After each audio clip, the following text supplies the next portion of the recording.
cada sábado. Luis Estrada, buenas noches, ¿cómo te va? ¿Qué tal, Joaquín? ¿Cómo estás? Buenas noches. Bien, buenas noches. Pues cada una de las muertes que se han presentado durante el combate al crimen organizado es lamentable, ya sea por enfrentamientos entre bandas criminales o enfrentamientos entre fuerzas federales y presuntos delincuentes. Me parece un asunto serio que se tiene que tomar con mucha precisión y sobre todo, si se van a enseñar algunos números, tienen que ser de la forma más seria.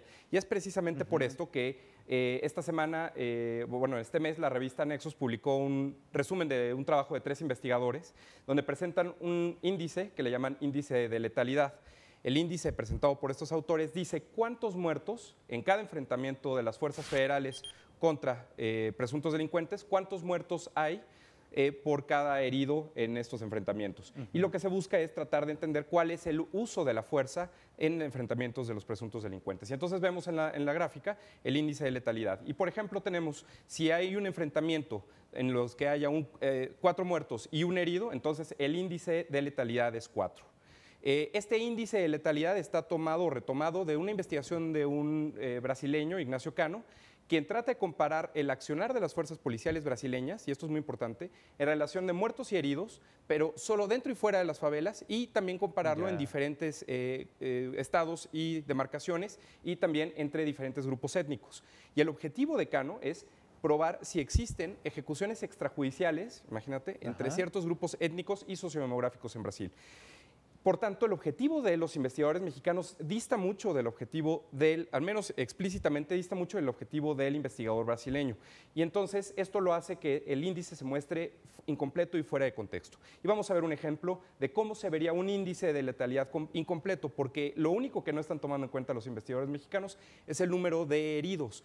Detenidos que no fueron heridos en el enfrentamiento. Y entonces, fíjate, si tenemos un índice en el cual hay un enfrentamiento con 4 muertos y un herido, tenemos, como decíamos, un índice de letalidad de 4. Pero en el mismo enfrentamiento, si estamos tomando que hubo 4 muertos y un herido y 25 detenidos que salieron ilesos y que se rindieron ante el despliegue de las Fuerzas Armadas, entonces el índice de letalidad baja a 0.15, una cuestión completamente diferente y una percepción completamente diferente. Entonces, aquí lo importante es asumir, preguntarnos por qué asumir que la Policía Federal, la Marina o el Ejército tienen por objetivo únicamente en los enfrentamientos matar o herir a los presuntos delincuentes. De hecho, lo que debiéramos pensar es que la cantidad de fuerza de los propios presuntos delincuentes con los que se enfrentan a las Fuerzas Armadas, ya sea de arsenal u otras cosas, hace que estos enfrentamientos sean violentos. No es una cuestión en la cual, ya lo hemos visto, las policías locales puedan competir.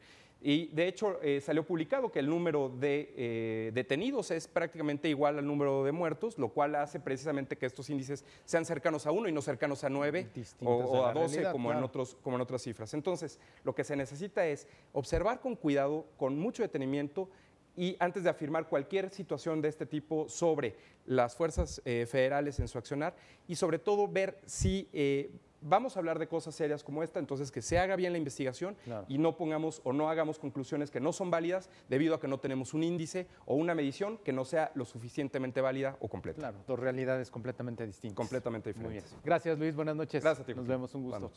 Bueno, antes de hacer un corte, hoy se